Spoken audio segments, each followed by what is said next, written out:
किशोर भाई, एक बार बताओ ईमानदारी से, ये कांग्रेस ने अभी तक उद्धव ठाकरे को सीएम फेस घोषित नहीं किया है, इसके कारण आपके ऐसे जज्बात निकल रहे हैं, या कोई और ख्यालात मन में आ रहे हैं इसलिए ऐसे जज्बात आपके टीवी स्क्रीन पर आ रहे हैं?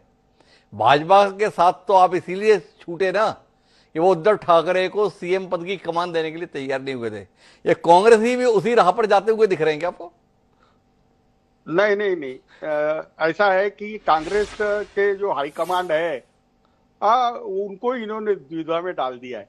क्या है, यहाँ पर महाराष्ट्र के जो नेता है, तो उनको लोकसभा में उनका स्ट्राइक रेट बहुत अच्छा रहा ना, और विदर्भ मराठवाड़ा से तो बहुत ही अच्छा स्ट्राइक रेट रहा, और बीजेपी के तो आंसू निकाल डाले। और हमने 21 सीट लड़ी और हमारी कुछ सीटें दुर्भाग्यवश हार गए और कुछ सीटें हम हारे। इस वजह से एक चुनाव के भरोसे ही वो कह रहे कि ये चुनाव के बाद जिसके एमएलए ज्यादा रहेंगे उसका मुख्यमंत्री होगा। अब ये बात है, महाराष्ट्र की जनता चाहती है कि जिस तरीके से बाला साहब ठाकरे के बच्चे को हटाया गया था, पार्टी में उसके पीठ में कंजीर खोद के उसको हटाया गया था, पैसे के सहारे उसको निकाला गया था, तो उसको फिर से पुनर्स्थापित किया जाए। लेकिन क्या करें अब, कांग्रेस का ये रोना ही है। सब लोगों को है ना सीएम बनने की आस आ जाती है। मैं देखा अभी हरियाणा में भी यही हुआ कि हुड्डा साहब ने अपने ही आदमी को टिकट बांटी। महाराष्ट्र में नाना पटोले जो है वो अपने आदमी को टिकट बांट रहे। अब मैं देखो विदर्भ में वगैरह हमको 62 में से 4 टिकट ले लो बोल रहे।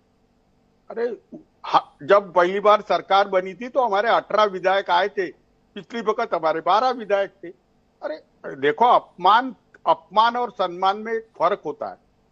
और कहते हैं हाईकमांड को पूछेंगे, हाईकमांड को पूछेंगे, कितना हाईकमांड को पूछेंगे। अब हमने सोचा है हम हाईकमांड से बात कर लेते हैं, और ऐसा कुछ नहीं है।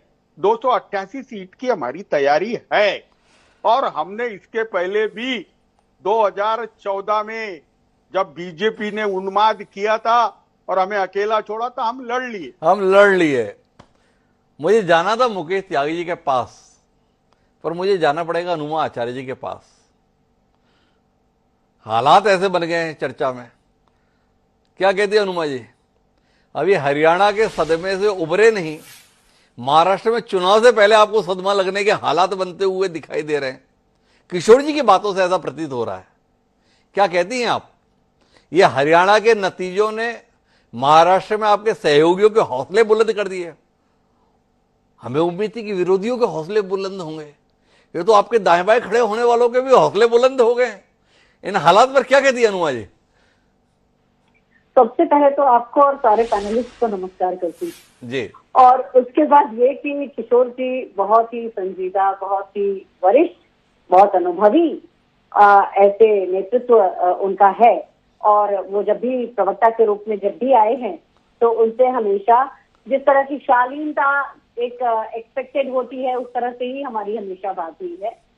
हमारा ऐसा मानना है कि कांग्रेस ने कभी भी इलेक्शन के पहले मुख्यमंत्री का फेस घोषित नहीं किया है, चाहे वो हरियाणा चुनाव ही क्यों नहीं थे। दूसरी बात यह है कि भारतीय जनता पार्टी अलग अलग, कांग्रेस से अगर तोड़ दे तो अलग अलग सभी पार्टियों को निगलने की स्थिति में है। तो ये उनके लिए सूट करता है, बहुत मुफीद है ये भारतीय जनता पार्टी के लिए कि कांग्रेस के खिलाफ एक तरह का माहौल बनाए। मैंने आपसे पहले कहा है कि मैं जो हरियाणा के चुनाव हैं उनको मानती ही नहीं कि उसको पूरी तरह से वो निष्पक्ष चुनाव हुए हैं। हिंदी हार्टलैंड में कांग्रेस को नीचे गिराने के लिए तकनीक का सहारा लिया है।